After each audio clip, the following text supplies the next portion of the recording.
Hace miles de años, el hombre se irguió sobre sus pies, miró el cielo y descubrió las estrellas. Y ya no pudimos dejar de mirarlas y de preguntarnos qué eran esos fascinantes puntos luminosos. No eran todos iguales. Había muy brillantes, otros amarillentos, rojizos. Algunos parecían estar quietos y otros atravesaban el cielo fugazmente.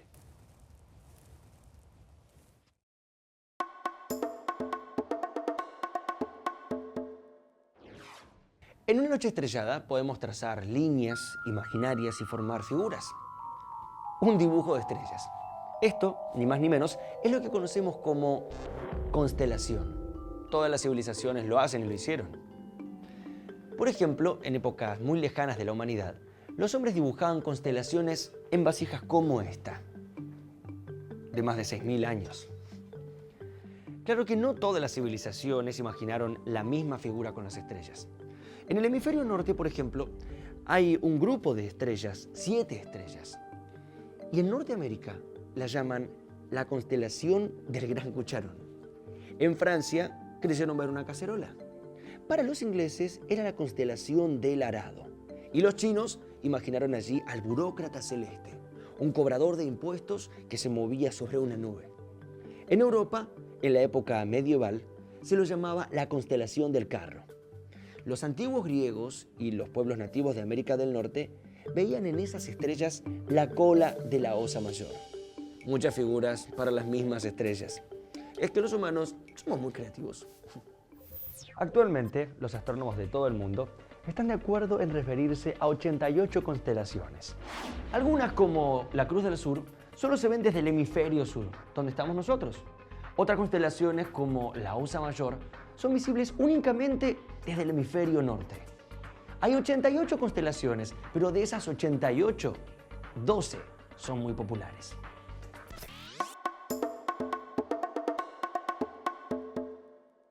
El zodíaco es un cinturón imaginario de constelaciones que rodea la Tierra.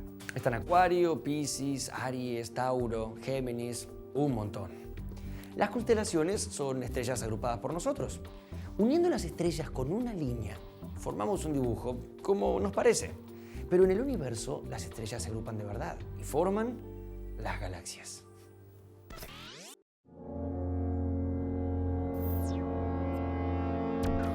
En el cosmos las estrellas se agrupan y forman galaxias. Pero, ¿cómo se juntan? ¿O por qué se juntan?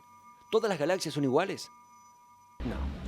La forma de la galaxia depende de cómo fue el proceso por el que se formó. Hay galaxias espirales, galaxias elípticas y galaxias espirales barradas.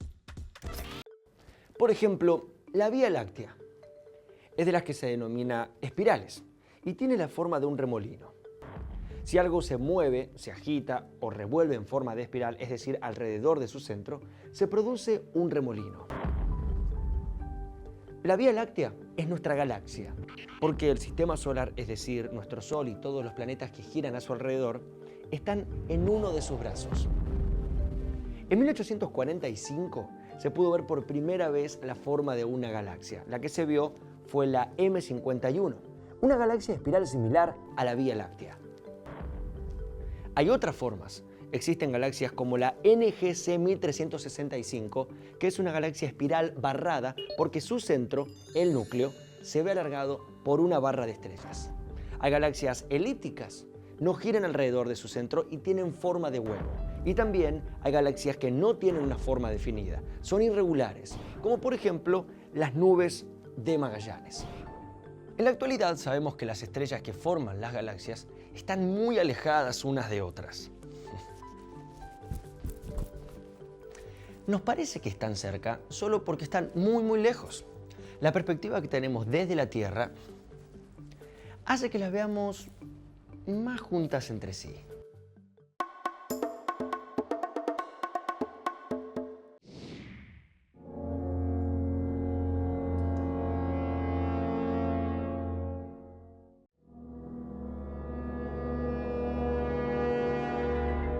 Entonces, ¿qué son realmente las estrellas? Sabemos que son esos puntos brillantes que vemos en el cielo, pero ¿de qué están hechas? ¿Cómo se formaron? ¿Son todas iguales? ¿Cuáles son los diferentes tipos que existen? ¿Cuáles son los procesos que la forman? ¿Siempre estuvieron ahí? ¿Van a estar siempre? Preguntas. El hombre se las hizo por miles de años y recién ahora tenemos la respuesta. En la actualidad, gracias a los modernos telescopios, se han podido divisar, catalogar y estudiar gran número de estrellas. A partir del estudio de todas estas estrellas, los astrónomos han llegado a descifrar cómo comienza a formarse y cómo desaparece una estrella. En el espacio que hay entre las estrellas hay gas, polvo y otros materiales. Todo esto se acumula en gran cantidad en el espacio y se agrupa formando nebulosas. ¿Cómo pasa esto? ¿Cómo se forma una estrella? Hasta hace 100 años parecía imposible averiguar con precisión cómo es el proceso y de qué están hechas las estrellas. Aunque resulta increíble, las estrellas, esos astros tan enormes, están hechas de cosas muy, pero muy chiquititas. Todos los materiales están formados por partículas muy pequeñas y se llaman átomos. Una estrella comienza a formarse cuando una gran cantidad de hidrógeno se condensa debido a la propia atracción gravitatoria. Como si se amasara la mezcla, los átomos de los gases están muy juntos y chocan entre sí. Más y más fuerte, más y más rápido. Debido a estos choques, la temperatura del hidrógeno aumenta y los electrones se separan de los átomos. Si la temperatura es suficientemente alta, los núcleos de hidrógeno al chocar se funden y forman núcleos más grandes de un nuevo tipo llamado helio. En las estrellas, los núcleos atómicos se unen entre sí y forman otros mayores. A este proceso se lo llama fusión nuclear. Durante la fusión se libera mucha energía que es la que hace brillar a las estrellas durante mucho tiempo. Y esto pasa todo el tiempo. En este momento, en algún lugar del cosmos, en alguna nebulosa, se están formando estrellas. Cuando en una nebulosa se forman más y más estrellas, termina apareciendo una galaxia.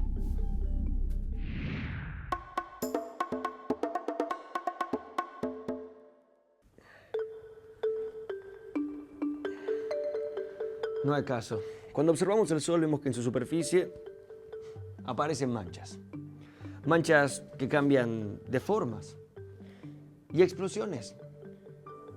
En el interior del Sol algo pasa. El Sol y todas las demás estrellas tienen un origen, evolucionan y luego se consumen hasta desaparecer. Brillan durante millones de años, pero un día se apagan. Las más grandes, las que tienen mayor cantidad de materia, las más brillantes, las más calientes, son las que menos duran. Las más pequeñas, más frías y más pálidas, viven más. Suena raro, pero cuanto más material tiene una estrella, más rápido se apaga, por el proceso de fusión que explicamos recién, ese que transforma el hidrógeno en helio. Nuestro Sol es una estrella mediana. Ha estado brillando en el cielo 5.000 millones de años. Y probablemente seguirá brillando 5.000 millones de años más. En total, habrá brillado unos 10.000 millones de años. Sin embargo, las estrellas más grandes pueden durar tan solo 100.000 años. No nos va nada mal. Pero, ¿por qué se apaga una estrella? Cuando en las estrellas se agota todo el hidrógeno en su parte central, las capas externas comienzan a expandirse. Y la estrella comienza a aumentar su tamaño hasta que su diámetro se multiplica por 100. Mientras la estrella crece, la temperatura en su superficie baja notablemente. De 20.000 grados centígrados para las estrellas más grandes, pasa a 3.000 grados centígrados. Este cambio hace que su color pase del blanco intenso a un tono rojizo. Como le pasó a Betelgeuse en la constelación de Orión. Esta gigante roja tiene un diámetro 1000 veces mayor que el del Sol y es la estrella más brillante de la constelación. Pero se está por apagar. El universo produce fenómenos fascinantes. Si una estrella gigante roja como la Betelgeuse tiene mucho material en su interior, la temperatura aumenta hasta que tiene lugar una violenta explosión.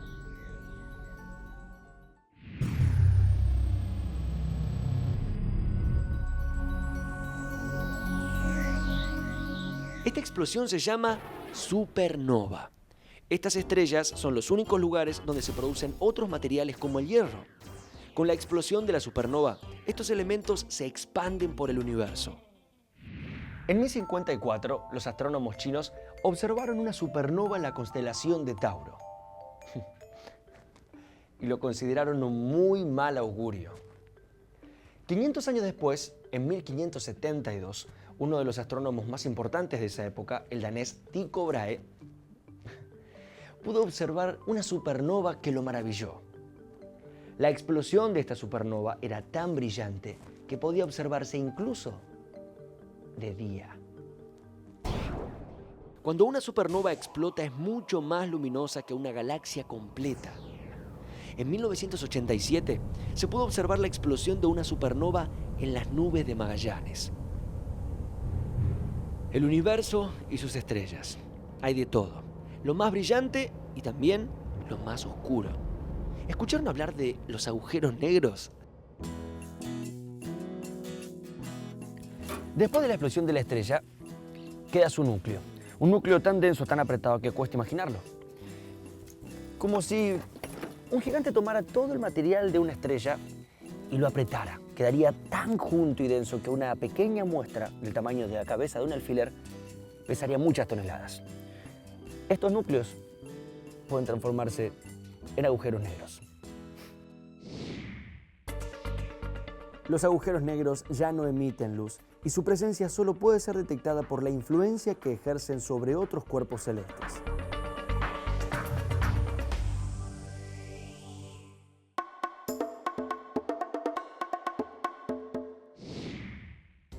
Las estrellas acompañan a los hombres desde principios de los tiempos. Antes de que existiera la brújula en la antigüedad, los navegantes miraban las estrellas para poder determinar la posición de los puntos cardinales. En el hemisferio norte, una estrella de la constelación de la Osa Menor llamada Polaris o estrella polar indica en qué dirección está el punto cardinal norte. Desde tiempos lejanos, los hombres miraron las estrellas para ir a comerciar por los mares y para volver a casa. Posiblemente los primeros en usar la estrella polar como guía en sus viajes fueron los fenicios, un pueblo de artesanos y comerciantes que existió en la antigüedad en Medio Oriente. Gracias a las estrellas, hace más de 3000 años, ellos pudieron navegar fuera de los límites del mar Mediterráneo. No todo lo que vemos brillar en el cielo son estrellas. Algunos de los puntos más brillantes en el cielo nocturno son planetas que, como la Tierra, no tienen luz propia, pero reflejan la luz del Sol, igual que lo hace la Luna, que es el segundo objeto más brillante en el cielo después del Sol. Los planetas Venus, Júpiter y Marte son puntos luminosos en el cielo nocturno, que le siguen en luminosidad a la Luna, pero no generan luz propia, sino que reflejan la luz proveniente del Sol. Las estrellas generan su propia luz y son en algunos casos mucho más grandes que los planetas más grandes del sistema solar. Simplemente la vemos más pequeñas porque están muchísimo más lejos. 190, 191, 192... Es prácticamente imposible contar todas las estrellas. A simple vista solo alcanzamos a ver unas 6000, pero hay muchas más. Con la ayuda de los telescopios modernos y otros aparatos, los astrónomos pudieron identificar y hacer mapas precisos con cientos de miles de estrellas. Porque desde la antigüedad las estrellas fueron observadas, identificadas, contadas y algunas de ellas hasta bautizadas. Tenemos un mapa con la ubicación de las estrellas en el cielo, pero ¿son iguales al Sol? El filósofo italiano Giordano Bruno fue el primero en sostener que el Sol es una estrella, solo que está más cerca que las demás. El estudio de las estrellas es apasionante, pero no siempre podemos verlas.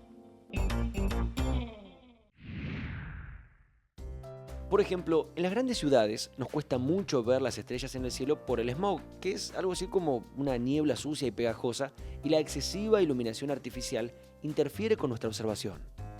A estas fuentes de luz no deseadas, los astrónomos las llaman contaminación luminosa. Por eso los observatorios deben estar alejados de las grandes ciudades para que la luz proveniente de ellas no afecte la observación. La noche lejos de las ciudades, en pleno campo, es mucho más bella. Otro problema para observar las estrellas son las noches nubladas. Cuando hay nubes, las estrellas no se ven. Pero, ¿por qué pasa esto? Porque parte de la luz que viene de las estrellas no puede atravesar la capa de aire que rodea la Tierra. Para poder observar los astros a pesar de la contaminación lumínica y de los efectos generados por la atmósfera, en 1993 se lanzó el telescopio espacial Hubble. El telescopio lleva el nombre del célebre astrónomo estadounidense Edwin Hubble y permite la observación del cielo sin interferencias. Desde las estrellas, en particular desde nuestra estrella más cercana, el Sol, nos llega luz que podemos ver con nuestros propios ojos. Pero hay otras maneras y otras formas de observar el cielo.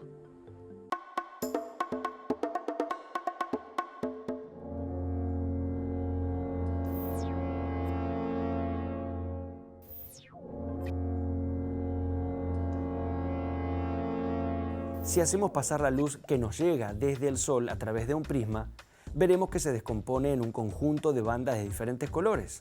Son los colores del arco iris, también llamado espectro luminoso. Todas estas radiaciones, las visibles y las no visibles, son llamadas ondas electromagnéticas, y el conjunto de todas ellas es lo que se denomina el espectro electromagnético. Entre la radiación electromagnética no visible están los rayos gamma, los rayos X y los rayos ultravioleta y los infrarrojos, las microondas y las ondas de radio. A todas estas radiaciones se las denomina espectro electromagnético.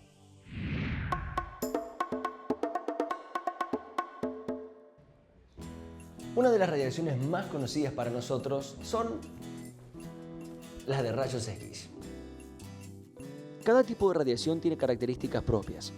Cuando los médicos nos toman una radiografía, por ejemplo, del tórax, iluminan con rayos X el cuerpo y ponen una placa fotográfica detrás. Los rayos X atraviesan de diferente forma los huesos que otras partes blandas del cuerpo. Las sombras que se producen con los rayos X permiten a los médicos ver cómo están los huesos y hacer un diagnóstico. Pero en el espectro electromagnético que nos llega desde las estrellas, no solo hay rayos X, también hay ondas de radio.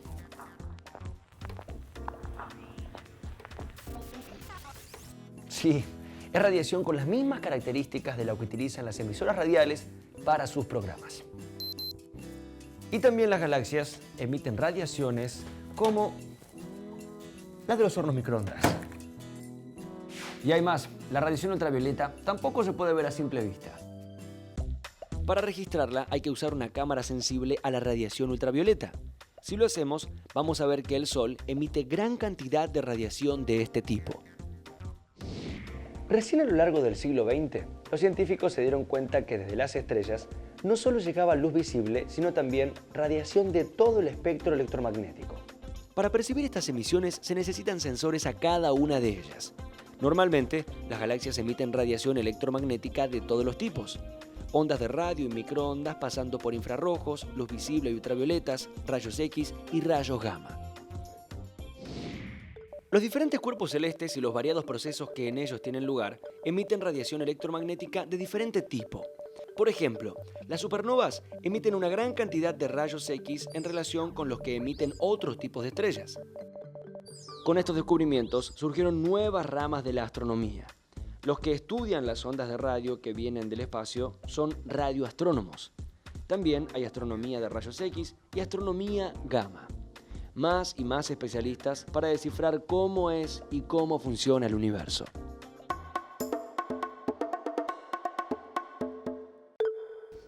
El descubridor de las ondas de radio provenientes de las estrellas, otra radiación no visible, no fue un astrónomo sino el ingeniero estadounidense Carl Jansky. En 1932, Jansky detectó por primera vez un silbido proveniente del espacio, ondas de radio emitidas del centro de la Vía Láctea. Desde entonces, ya no tan solo con telescopios, sino con poderosas antenas llamados radiotelescopios, los astrónomos captan las ondas de radio del espacio y aprenden más del universo. El radiotelescopio más grande del mundo está en Arecibo, en Puerto Rico. Tiene 305 metros de diámetro y está construido en una hondonada natural. Allí, en el receptor que está suspendido sobre la hondonada, se concentran las ondas de radio que luego se procesan para construir una imagen. Son muchos los cuerpos celestes o fuentes emisoras que producen ondas de radio. La fuente más luminosa de ondas de radio es el Sol. Otra fuente de radioemisión es el planeta Júpiter.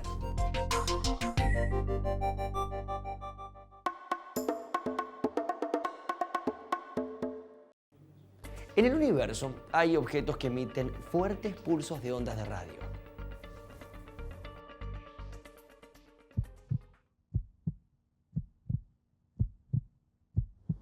Pulsos. Ondas intermitentes. Estos objetos que emiten pulsos de ondas son los pulsares. Se cree que son estrellas en la etapa final de su existencia, compuesta por una gran cantidad de material, pero muy pequeñas, de apenas 20 kilómetros de diámetro. Todas las galaxias emiten ondas de radio, pero existen radiogalaxias. Se llaman así cuando la emisión es millones de veces más intensa. La mayor parte de estas ondas de radio provienen de enormes nubes de gases que pueden ser 100 veces más grandes que la galaxia misma. Son de los objetos conocidos más grandes del universo. Tal como pasaba con la luz de las estrellas, que a veces no llega a la Tierra, la atmósfera terrestre también filtra parte de la radiación no visible que nos llega desde el espacio. Por eso muchos de los conocimientos que hoy tenemos sobre las estrellas, las nebulosas y las galaxias no se obtuvo hasta que el desarrollo tecnológico permitió poner satélites en órbita, con detectores especiales sensibles a cada tipo de radiación no visible. Los descubrimientos científicos han permitido incorporar nuevos métodos de estudio, en este caso, dedicados al estudio del universo. El análisis de las radiaciones electromagnéticas nos ayuda a saber más del cosmos. Además, esos nuevos saberes también se aplican en innovaciones tecnológicas que permiten a los científicos recoger datos que los llevan a formularse nuevos interrogantes y renovadas hipótesis, produciéndose así un proceso dinámico que extiende permanentemente los límites del conocimiento, hasta donde, hasta hace muy poco tiempo, parecía inimaginable.